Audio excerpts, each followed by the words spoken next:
mengembangkan sebuah produk yang inovatif atau mengembangkan sebuah produk yang marketable. Sehingga penelitian yang kita lakukan bertahun-tahun itu setelah terjadi menjadi sebuah produk memang sesuai dengan kebutuhan pasar, memang sesuai kebutuhan market. Ya, jangan sampai terjadi lagi kita berpuluh-puluh tahun di laboratorium di dalam kampus membuat produk, begitu kita launching keluar, dunia liar mengatakan bukan ini yang kami perlukan. Waktu habis, dana habis, tetapi tidak diperlukan. Harapannya dengan adanya dunia Dudi di dalam tim, kita bisa berunding atau dia bisa menjadi konsultan oleh kita untuk mengarahkan produk-produk yang kita akan buat sesuai dengan tren market ke depan gitu. Baik, terima kasih Prof. Saryono. Baik. Cukup ya Bapak Ibu, sudah nggak ada pertanyaan lagi. Prof. Saryono, terima kasih untuk waktunya selama sejam mengenai 3 profesi. Bapak Ibu tetap stay di sini ya, karena berikutnya akan disampaikan oleh Prof. Agus Subekti. Agus Subekti. Pak Andrianus, boleh 1 menit? Halo, ya, gimana? Halo Pak. Udah. Boleh 1 menit Pak bertanya? Nanti di kolom chat aja ya Pak ya. Mohon maaf karena Pak Agus Subekti kayaknya udah nunggu Pak. Mohon maaf. Soalnya materi Pak Agus juga cukup padat ya. Nanti di kolom chat Pak. Nanti langsung di chat ya. Ya baik, terima kasih Prof. Saryono, Bapak. Terima kasih ya. Ibu Amiril masih ada ya. Monggo langsung di taking over untuk Prof. Agus. Bu Amiril. Oke. Bu Amiril, baik, terima kasih. Masih menunggu Bu Amiril. Prof. Agus sudah masuk ya? Saya lihat sudah ada. Sudah Pak. Ya, monggo. Sudah di ruangan. Iya, ya monggo Pak. Langsung aja Prof. Agus Subekti untuk materinya sambil nunggu Bu Amiril. Ya, silakan. Terima kasih. Baik, terima kasih Pak Adrianus. Assalamualaikum warahmatullahi wabarakatuh.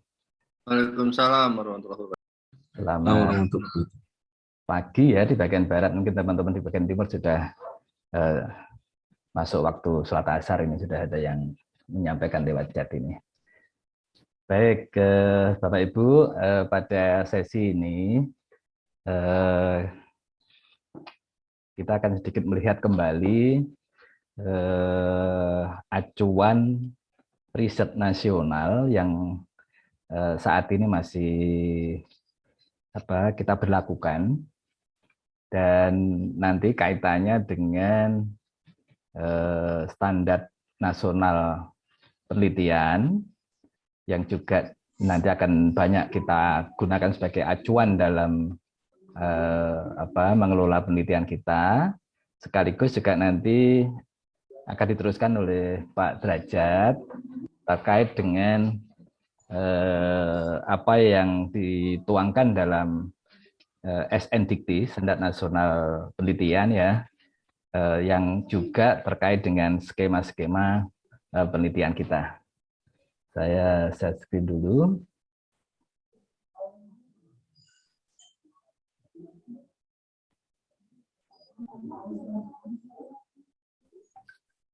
Baik. Bapak Ibu mungkin masih mengikuti ya, dulu kita punya acuan riset nasional di awal tahun 2010 atau mungkin sebelumnya ya, yang disebut sebagai agenda riset nasional.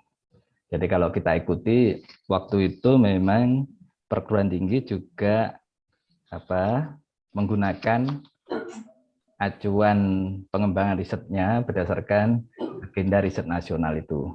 Dan sebagai catatan saja waktu itu memang perguruan tinggi yang paling taat terhadap acuan tersebut. Jadi paling banyak kita gunakan, penggunanya paling banyak adalah dari teman-teman perguruan tinggi. Nah, kemudian pada tahun 2018 telah terbit rencana induk riset nasional. Ini saya kira cukup kuat ya, karena dasar hukumnya ini dikeluarkan dalam bentuk peraturan presiden itu.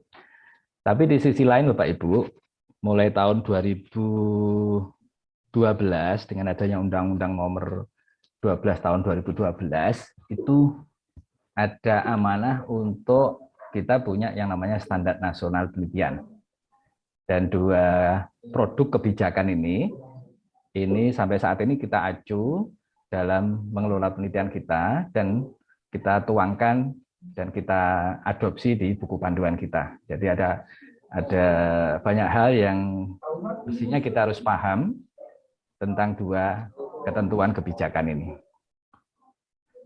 Yang pertama, sepintas kita lihat lagi rencana induk riset nasional atau sering kita singkat dengan RIRN, yang mestinya ini kalau akan digunakan terus itu akan jadi acuan sampai tahun 2045 nanti, ya.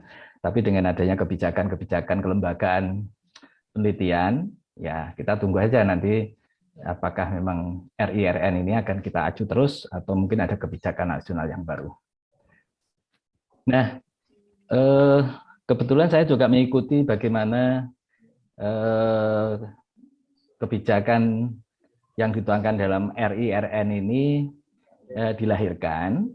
Jadi sebenarnya kita belajar atau melihat dari banyak negara yang memang sudah sukses dari sisi kekuatan ekonominya.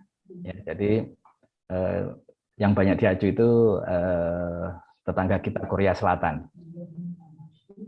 Kebetulan ya negara itu kan kalau dari sisi mulai merdeka juga kurang lebih sama dengan kita. Kalau kita lihat sumber daya alamnya mungkin juga tidak sebagus kita gitu ya. Tapi kenapa secara ekonomi mereka di depan kita gitu ya. Jadi salah satu yang menjadi kekuatan mereka adalah yang kita sebut sebagai kekuatan ekonominya didasarkan pada pengembangan ilmu pengetahuan. Ada yang bocor ya. Pak Adrianus masih di sana ya? Prof, Ya. saya di sini.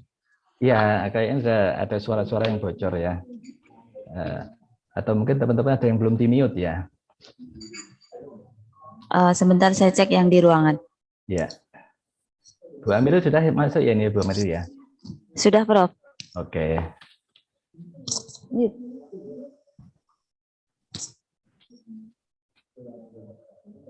Sudah di-mute semua yang di ruangan, Prof. Oke, mungkin masih ada peserta yang sayup-sayup lumayan agak mengganggu. Baik, jadi itu ya Bapak Ibu ya. Sekali lagi kita pada saat menyusun dokumen ini kita mempertimbangkan kisah sukses dari beberapa negara, salah satunya adalah Korea Selatan, termasuk mungkin kalau yang paling dekat ya negara kita adalah Singapura ya. Bagaimana mereka yang tidak punya sumber daya, kekuatan ekonominya seperti yang kita lihat saat ini. Jadi dokumen RIRN ini diharapkan nanti menjadi acuan bagaimana kita membangun kekuatan ekonomi negara berdasarkan riset. Kira-kira itu Bapak Ibu ya harapannya. Nah, tentu saja itu tidak sekedar harapan. Banyak hal yang perlu kita pertimbangkan kalau memang kita ingin mengembangkan riset itu bisa menjadi kekuatan dan menghasilkan produk yang punya nilai kekuatan ekonomi, gitu ya. Banyak hal yang harus kita pertimbangkan dan kita evaluasi. Nah, kita sudah sudah tahu sebenarnya, bukan rahasia lagi.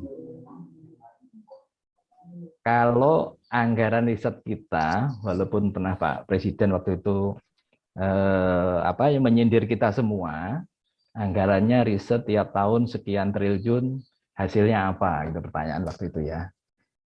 Tapi angkanya memang besar ya kalau dari sisi ukuran triliunnya. Tapi kalau dari sisi belanja negara secara keseluruhan, prosentasenya dana yang disisihkan untuk riset